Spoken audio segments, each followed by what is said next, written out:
3, 2, 1. Welcome to the 30th National Veterans Wheelchair Games, co-presented by the Department of Veterans Affairs and Paralyzed Veterans of America. I'm Natalie Wood with Xable.com, and we're here at the Colorado Convention Center for the championship game of quad rugby. This event is sponsored by the HealthNet Federal Services. We thank them for that. And with me I have Sebastian DeFrancesco, who's an expert at quad rugby and a player. Sebastian, thanks for being with us. How are you feeling? Good, Natalie. How about you? Oh, good. I'm excited for this game. So am I. It's going to be an extremely tough game today. Two really good, strong teams. The Reds favored to win, but I think Blue's going to give it a heck of a game. I definitely think so. You can tell by the size of those guys out there, they do have two strong teams, and they've made it this far to make it to the championship, so that says something. The red team is undefeated 3-0, and the blue team has won 2 and lost 1 game. So you're right, the red is favored today, but the blue team is definitely going to put up a fight. Yes, I agree. I think the game that they lost, the blue team to the red, was only a warm-up just to see how they're going to play them in the championship game, Natalie. So today's going to be an exciting game. Let's hope the officials are up to the task.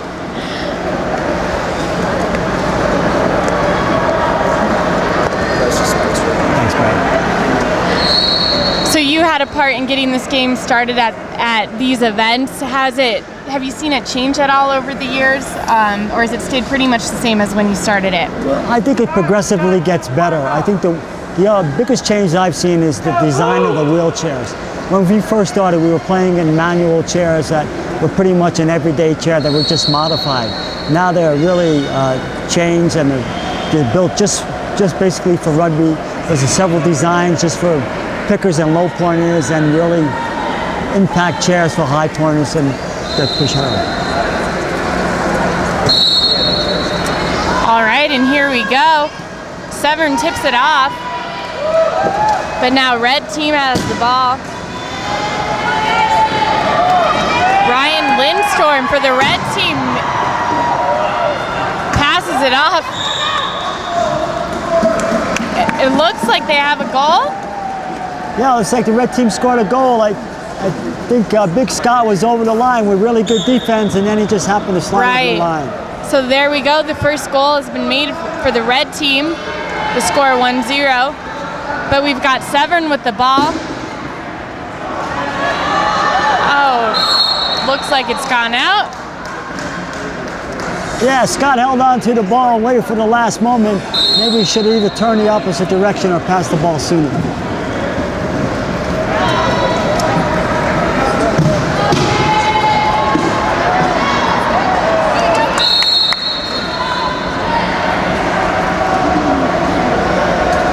What was that call there? That was a timeout. Red felt like they were going to get called for 12 seconds without advancing the ball past half court, so they called a timeout. A costly timeout with only, 26 seconds, 36 seconds in the game. So now we've got Red's ball on the sideline here.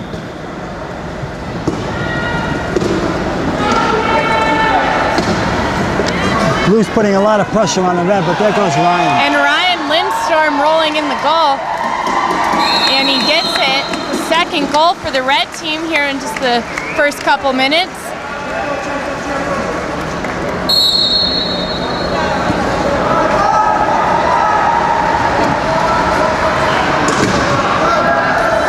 And a long pass for Scott Severn.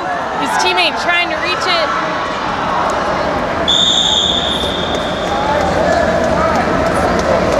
That was a good pass by Scott. I'm not sure what went on there, but I don't think he went off to the ball fast enough.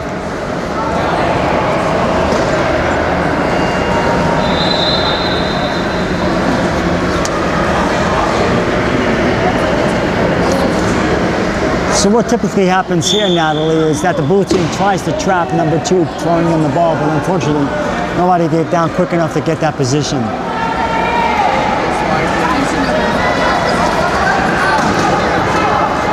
Sebastian, we really see both these teams putting up a really good fight here just at the beginning.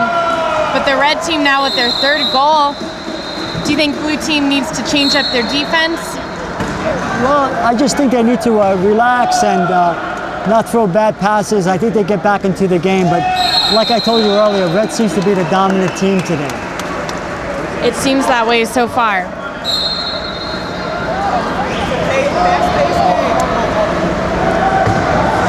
We've got Severn with the ball, trying to get out of the two-man block there.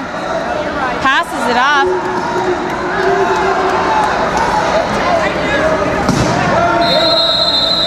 That was over and back, Natalie, with the blue team. He didn't give up the ball early enough, and Ryan hit him right at the line and bounced him back over the line, and that constitutes over and back. I see. So now we'll have Red's ball thrown in.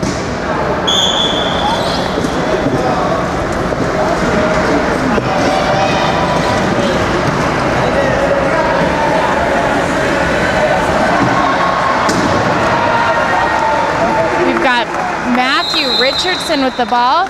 That's Chet Miller. Oh, Chet Miller with the ball for the Red team. It's my teammate back in San Jose, Chet.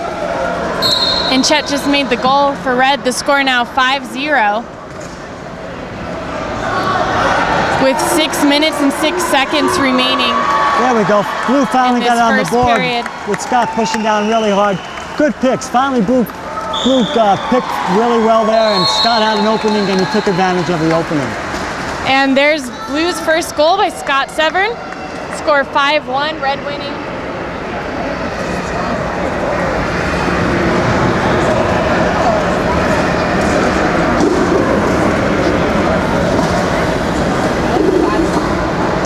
Natalie, there's a flat tire by Ryan, so they're changing the wheel really quick. And that's what happens with rugby. You got to make sure your bench has the wheels ready to put back onto the chair so that the player can stay in the game. Did he just take a hard hit, or did you see what happened there with his wheel? I think he got a hard hit. It hit just right on the tire and blew the tire. And that's Ryan Lindstrom on the Red team. He's got the ball, heading down to their goal, and he makes it for the Red team. The score is 6-1 Red. A lot of speed on that Red team, Natalie. What do you think? There sure is.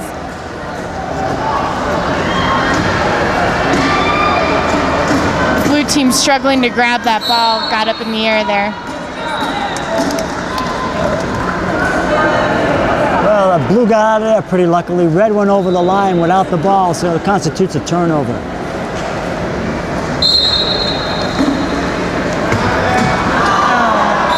And we had a throw-in on the Blue team. Went a little over Severn's head. He tried to get it, but couldn't quite grab it. They look a little tight, Blue, there. I don't know. I think maybe it's a little bit of nerves. Maybe by the end of the quarter, they'll start picking up the game a little bit more. And we've got Ryan Lindstrom with the ball for Red. Makes the goal.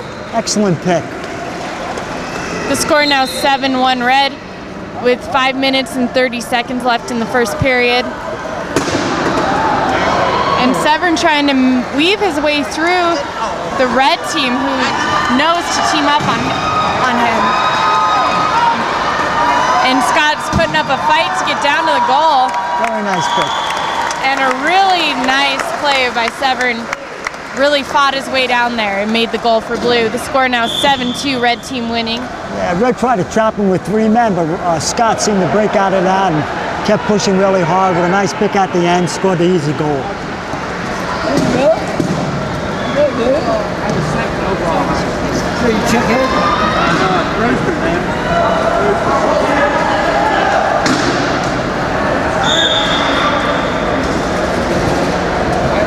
Quick hands by Scott, but unfortunately it was still Red's ball.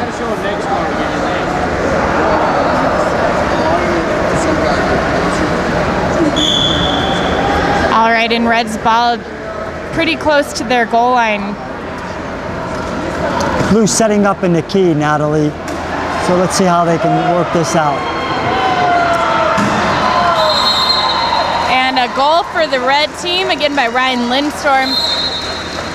He had some good maneuvers to get in there. Yeah, that was a nice move by Ryan. Cut right in between the corner man and the center man. Scored easily. There goes Red with the trap again. Long throw by Ryan. Pass. He's going to hurry to grab that. Oh, and he gets it just in time to get the goal for Blue. Good outlet pass by Scott there. Yeah, good assist by Scott. The goal by Gary Combs. The score now 8-3. Red is winning. Here they go. They're setting up the trap against Ryan right there. So we got Scott and Tim from Portland. Here comes Chet coming down the line, looking up, keeping his head up.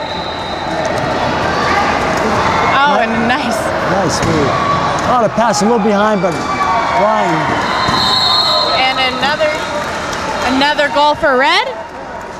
Again by Ryan Lindstorm. Really pays to have a good pair of hands when you're trying to catch the ball sometimes. We've got Severn with the ball, hustling down. I think he'll beat the Red players down there again, and he gets the goal for Blue. The score 9-4 now, Red winning. Scott has a tremendous amount of speed, doesn't he? He does. He really hustles to get down there.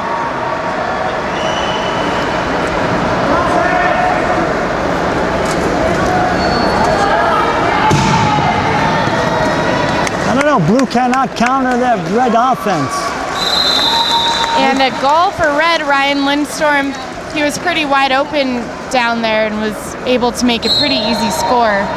Yeah, Chet waited to the defense to come to him, released the ball just in time, right into Ryan's hands, an easy score. We've got Severn hustling down yet again with the ball. Passes it off. Nice job by Blue. Yes, another goal for Blue by Gary Combs. And an assist by Severn. That was kind of like a pick and roll in basketball. Gary set the pick for Scott, released, and got the ball pretty easily. And we've got Lindstorm with another goal for Red. Seems like there's a lot of fast breaks today now. Yes. Back and forth, quick scores. He's sped down there. The score now 11-5, Red.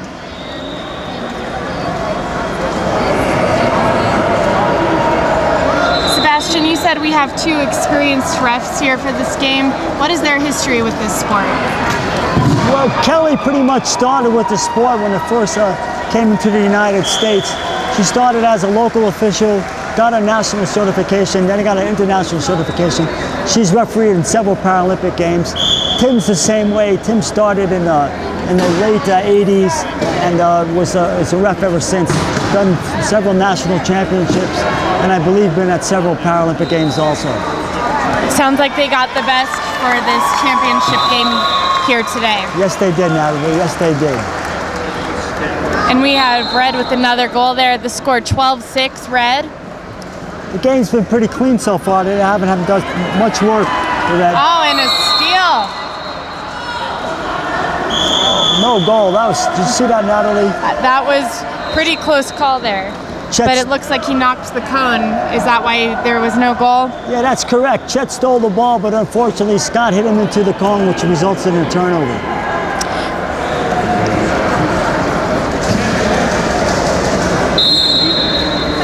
The score now 12-6 Red with 2 minutes and 50 seconds remaining in the first period.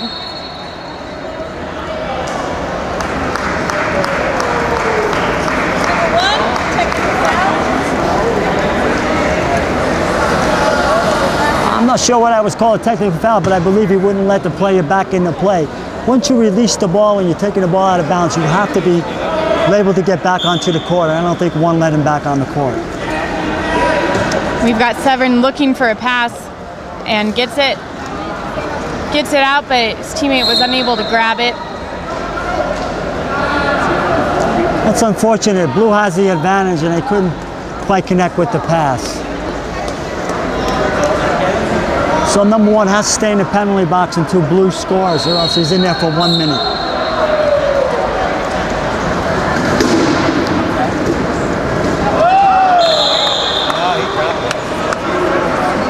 No goal. He dropped the ball. Leon dropped the ball. It was a great pass by Ryan, but unfortunately he didn't have the hands.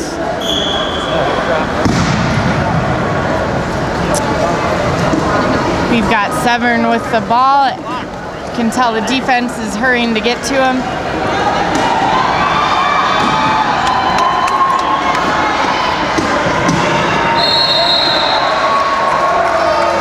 Great defense by Red. They knocked Scott out of bounds.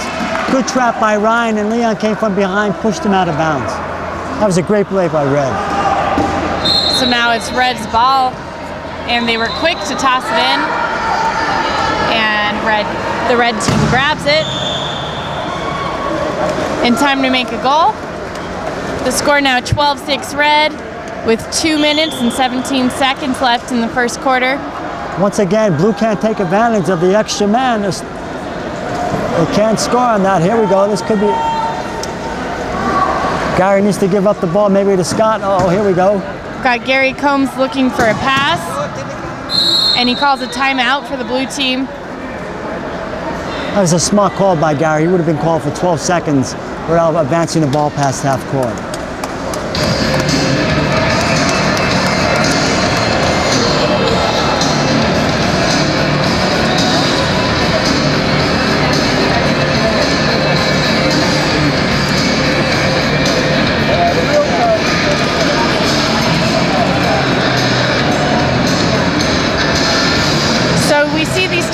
Ranging from different amounts of time. Sometimes they're really quick and they seem to end up with throwing the ball in pretty much right away after calling a timeout. What is the difference in this case? Well, in this case, I think Blue wants to settle down, try to get a couple of scores, take advantage of the extra man, so they're taking a full 1 minute. And then if it's a coach's timeout, that's only 30 seconds, so that's a little bit quicker. But sometimes you really want to take a timeout, get the ball quick out of bounds, and try to catch the other opposing team off balance.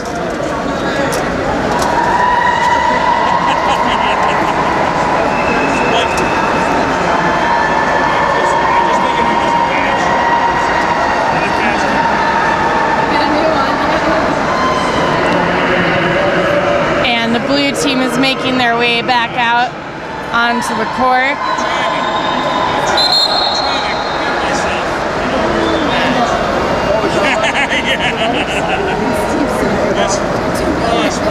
And it's Blue's ball on the sideline.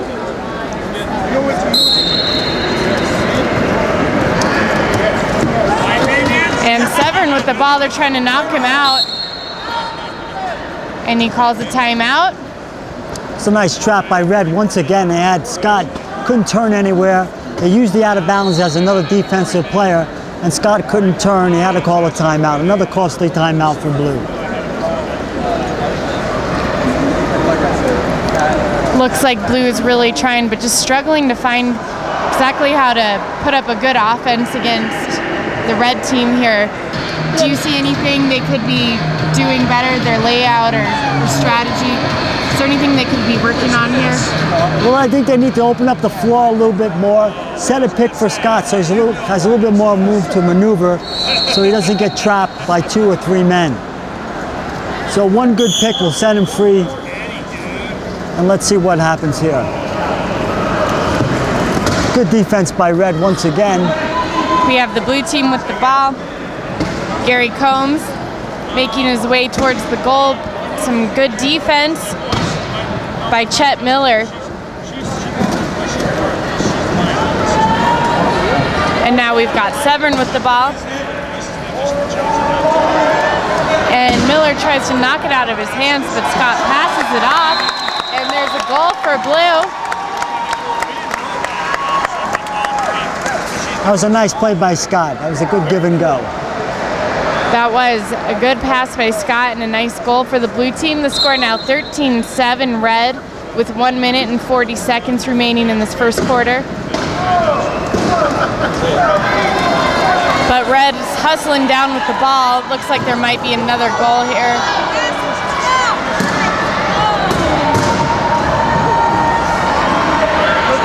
Blue's got Miller surrounded. And Blue's able to stop that goal. Yeah, that's what Blue needs, Natalie. A couple of good stops. And that was a great defense by the Blue. Good hustle by Scott. Had Chet Miller trapped in the key. Couldn't give up the ball. Bad pass to Leon, and it resulted in a turnover. We've got Combs with the ball, passing it off to Severn. Severn looking for the pass. Gets it to... Oh, and Miller is able to intercept that pass.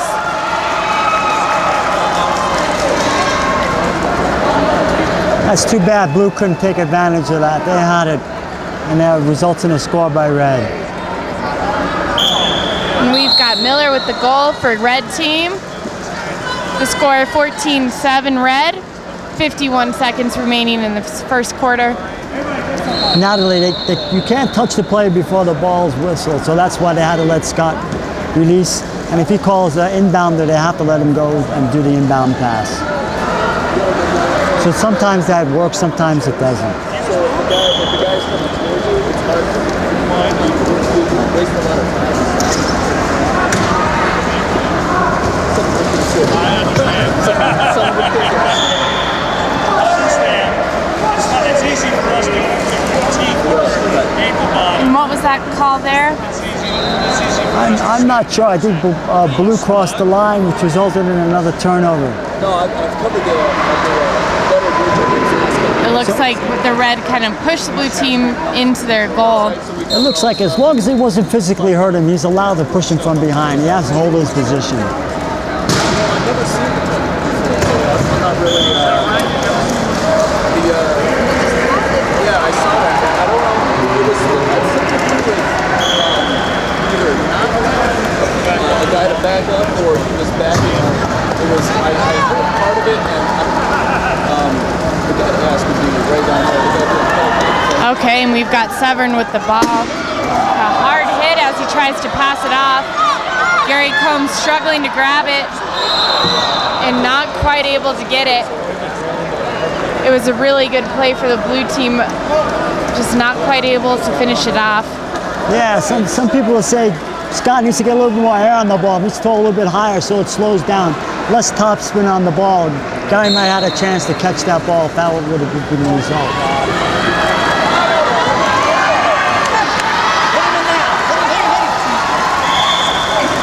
Really nice pushing by Ryan, wasn't it, Natalie? It was. Lindstrom hustled to get that goal for Red. The score now 16-7 Red with 18 seconds left in the quarter.